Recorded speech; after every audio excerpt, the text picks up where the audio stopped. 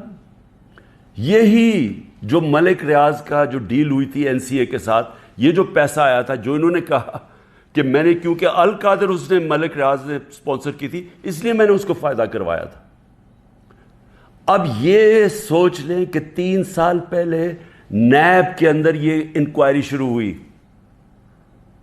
اور ان کو پتا تھا، کیونکہ میں آپ کو بتا دوں کہ جو ڈپٹی چیئرمین وہاں بیٹھے ہوئے تھے میٹنگ پہ، پروسیکیوٹر بیٹھے ہوئے تھے، اس کا مطلب نیب چیئرمین کو پتا تھا. اور اسی لیے جب انہوں نے زور لگایا، آفتاب سلطان جو پہلے نیب کے چیئرمین تھے، انہوں نے اس کے اوپر ایکشن نہیں لیا، کیونکہ انہیں پتا تھا کہ یہ انکوائری ہو کے بند ہو چکی ہے. اور یہ انکوائری تھی، نیب کن ڈائریکٹلی انگلینڈ کے این سی اے سے رابطے میں تھے،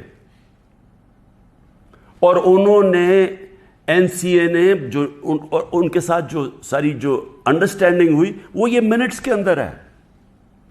اس پہ کیا چیز کہی گئی ہے یہ بھی سمجھیں. اس منٹس پہ یہ لکھا جاتا ہے کہ یہ اگر جو پیسہ ہمیں صرف ایک چیز، باقی تو کیش انہوں نے کہا آ جائے گا، جو ایک چیز ہے وہ 1 ہائیڈ پارک جو ملک ریاض یا علی ریاض نے خریدا تھا نواز شریف کے بیٹے حسن شریف سے 50 ملین پاؤنڈ کا، تقریباً 18 ارب روپیہ، 18 ارب روپے کی پراپرٹی خریدی ہے نواز شریف کے بیٹے سے. اور میں پھر سے کہتا ہوں کہ وہ باہر اس لیے بھاگا، جب دونوں بیٹے باہر بھاگ گئے کہ جی ہم تو پاکستان کے شہری نہیں ہیں. جب نیب نے ان سے یہ سوال پوچھا، دونوں باہر بھاگ گئے. اور بھی جو ان کی پراپرٹیز ہیں، کہتے جی ہم جواب دہی نہیں ہیں. اور یہ سن لیں کہ وہ صرف اس میں یہ منٹس میں ہے کہ جب علی ریاض وہ پراپرٹی بیچے گا جو اس نے حسن شریف سے خریدی تھی، اس کے بعد اگر تو وہ پیسہ نہ آیا تو پھر نیب بھی ایکشن لے گی اور پھر این سی اے بھی انگلینڈ ایکشن لے گی. اگر وہ پراپرٹی بیچ دیتا ہے تو یہ انکوائری بند ہو گئی، انکوائری کلوز ہو گئی تھی. تو میں نیب چیئرمین سے اب سوال پوچھتا ہوں کہ آپ کو اس چیز کا پتہ ہوگا، کیونکہ یہ چیز کوشش کی گئی، یہ جو چوروں کا ٹولہ اوپر بیٹھا ہوا ہے کہ کسی طرح عمران خان کو پکڑ لو، تو آفتاب سلطان تو نہیں مانا ہوگا اس چیز پہ، کیونکہ اس کو پتہ ہوگا کہ یہ سارا یہ فراڈ ہے، یہ یعنی یہ کیس میرے اوپر جو کر رہے ہیں اس کی بنیاد ہی کوئی نہیں ہے. اور یہ آپ سن لیں کہ مجھے اس چیز کا نہیں پتا تھا. اب اگر یہ کوئی سوچے گا کہ عمران خان نے یہ بند کروائی ہے، تو مجھے اگر پتا ہوتا تو میں جب نیب کی انکوائری کر رہا تھا میں تو تب ان کو بتاتا. مجھے تو آج یہ ملی ہے چیز. اگر یہ کہہ رہے ہیں نا کہ پرائم منسٹر نے بند کرائی ہے، تو میں تو پہلے جا کے نیب جب انہوں نے 3 گھنٹے مجھے بٹھایا نیب میں، میرے سے اس کے اوپر انکوائری کی کہ جی آپ کو پتا تھا، آپ نے کچھ کیا ہے یا آپ نے وہ، یعنی خیراتی یونیورسٹی بنانے کے لیے میں نے اس کا فائدہ کروایا ہے ملک ریاض کا. اور یہ بھی پتا تھا جب یہ این سی اے سے بات کر رہی تھی نیب، تو ان کو پتا تھا کہ سپریم کورٹ کے اکاؤنٹ میں پیسہ آنا ہے. ان کو یہ بھی پتا، کیونکہ ارینجمنٹ یہ تھی، تو ان کو تب بھی پتا تھا. یعنی جب آج سے 3 سال پہلے انکوائری تھی تو یہ نہیں تھا کہ ان کو نہیں پتا سپریم کورٹ میں پیسہ آنا ہے، یعنی گورنمنٹ آف پاکستان میں جو اب آپ کہہ رہے ہیں. اور سب سے بڑی بات یہ ہے کہ کیوں نہیں ہے گورنمنٹ، اگر اب تو پیسہ پاکستان آ گیا. ہمارے سامنے تو یہ تھا کہ جناب اگر آپ نے یہ ان کی اگریمنٹ جو این سی اے کی اور ریاض فیملی کی اگریمنٹ تھی، اگر آپ نے اس کو نہ مانا تو پھر آپ کو کیس کرنا پڑے گا لندن میں کہ کیا یہ پیسہ جو رکا ہوا ہے 190 ملین پاؤنڈ یہ واقعی منی لانڈرنگ کا ہے. یہ آپ کو ثابت کرنا پڑے گا. اس میں 5-6 سال لگنے تھے. تو اب تو پیسہ آ چکا ہے پاکستان میں. تو میں گورنمنٹ سے پوچھتا ہوں کیا چیز آپ کو روک رہی ہے؟ آپ کیس کر دیں، جا کے کہیں کہ جی اب تو پاکستان، آپ کہیں جی ہم جا کے ثابت کریں گے منی لانڈرنگ کا پیسہ ہے. کیوں نہیں ثابت کرتے؟ آپ نے کیوں نہیں کوشش کی؟ تو میں آج نیب چیئرمین سے خاص طور پہ یہ پوچھنا چاہتا ہوں کہ سارے تو کیسز آپ بند کرتے جا رہے ہیں. شہباز شریف کا اور بیٹوں کا $7 ملین کا جو ٹی ٹی کیس ہے، منی لانڈرنگ کا اوپن اینڈ شٹ کیس، وہ تو آپ نے بند کر دیا. اور آپ کو جو کلو انکوائری بند ہو چکی تھی، آپ کے ساتھ وہ لوگ بیٹھے ہوئے ہیں اس وقت جنہوں نے جو وہ اس میٹنگ میں بیٹھے تھے جب یہ انکوائری بند ہوئی ہے. تو آپ کا ضمیر کو کوئی تکلیف نہیں ہوئی کہ ایک آدمی جو بے قصور ہے اس کو آپ نے ساری دنیا میں ذلیل کروایا جھوٹا کیس بنا کے، جب آپ کو فیکٹس پتہ ہونے چاہیے تھے؟ کیونکہ یہ تو نیب کے ریکارڈ میں، یہ مجھے کدھر سے ملا ہے؟ یہ تو آپ کے ریکارڈز میں تھا. مجھے لگتا ہے آپ کو بلایا بھی ہوا ہے ایک مقصد کے لیے کہ کس طرح پی ٹی آئی کو توڑنا ہے. آپ کا مقصد کرپشن ختم کرنا نہیں ہے، آپ کا مقصد ہی کچھ اور ہے. اور مجھے یہ بھی افسوس سے کہنا پڑتا ہے کہ سارے اداروں کو اس طرف لگا دیا، سارے اداروں کو جان کے لگایا ہوا ہے ایک پارٹی کو توڑنے کے لیے اور عمران خان کو ڈسکوالیفائی کرنے کے لیے یا جیل میں ڈالنے کے لیے. وہ نہیں جو ان کا اصل کام ہے. ملک میں دہشت گردی بڑھ رہی ہے. کے پی کے اندر ایک سال میں 600 کیس ہو چکے، 636 کیس دہشت گردی کے ہو چکے ہیں. ایجنسیز کا کیا کام ہے؟ کیا ان کا یہ کام نہیں ہے کہ یہ پری ایمپٹ کرتے ہیں؟ ان کا کام صرف یہ ہے کہ جدھر تحریک انصاف ہے ان کو بس جیلوں میں ڈالو، ان کو پکڑو، ان کو گھر توڑو. پولیس کو استعمال کر رہے ہیں گھر توڑنے کے اوپر.